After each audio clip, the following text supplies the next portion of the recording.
سعید بن عمر کو۔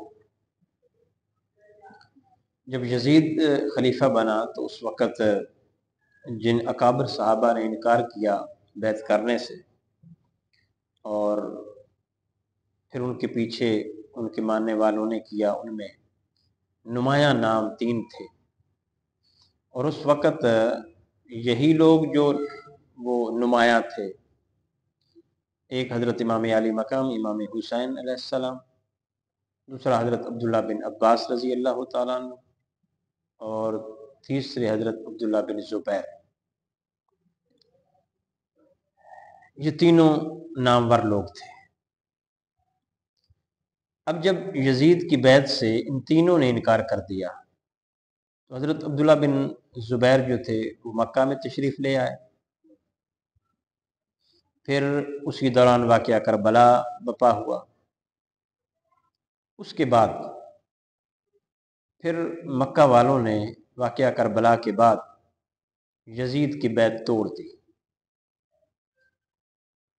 اور بیعت توڑنے کے بعد پھر انہوں نے حضرت عبداللہ بن زبیر کے ہاتھ پر بیعت کی۔ گویا 64 ہجری میں حضرت عبداللہ بن زبیر خلیفہ بنے، اور یہ 73 ہجری تک یہ خلیفہ رہے۔ یہ حجاز کے، جس میں مدینہ آتا ہے، مکہ آتا ہے، یہ علاقے آتے ہیں، سعودی عرب کہہ لیں آج کا، یہاں حکومت اور اقتدار ان کا تھا۔ پھر جب یزید مرتا ہے تو اس کے بعد عبد المالک بن مروان نے پھر فوج بھیجی مکہ میں 30,000 افراد پر مشتمل شام سے، کہ عبداللہ بن زبیر جہاں بھی ہو اس کو قتل کر دو یا اس کو جکڑ کر لے آؤ۔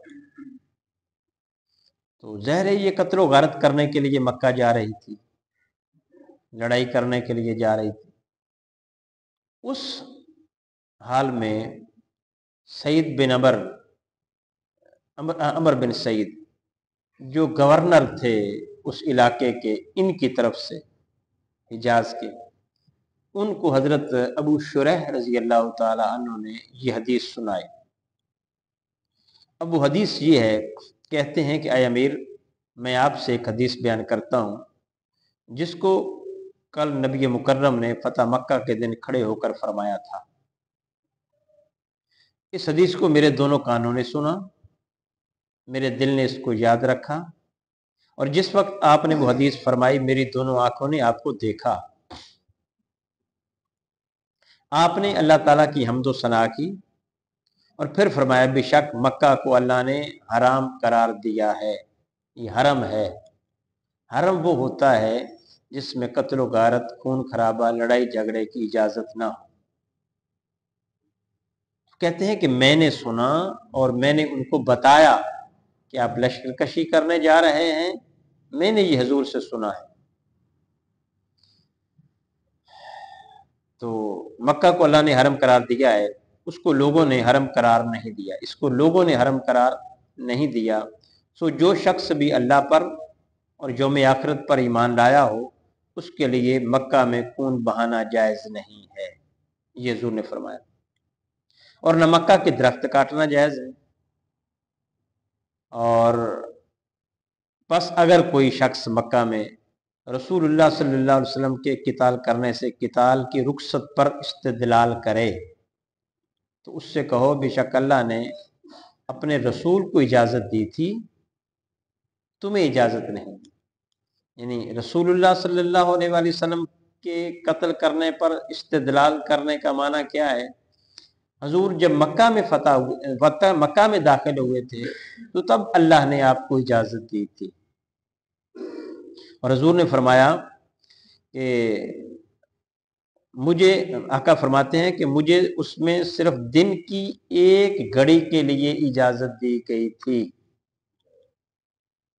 آج اس کی حرمت پھر پلٹ آئی ہے، جیسا کل اس کی حرمت تھی۔ اب یہ جو موجود ہے آپ میں سے یہ اس تک پہنچا دے جو موجود نہیں ہے۔ یعنی حضور نے فرمایا کہ وہ تو مختصر وقت کے لیے اجازت،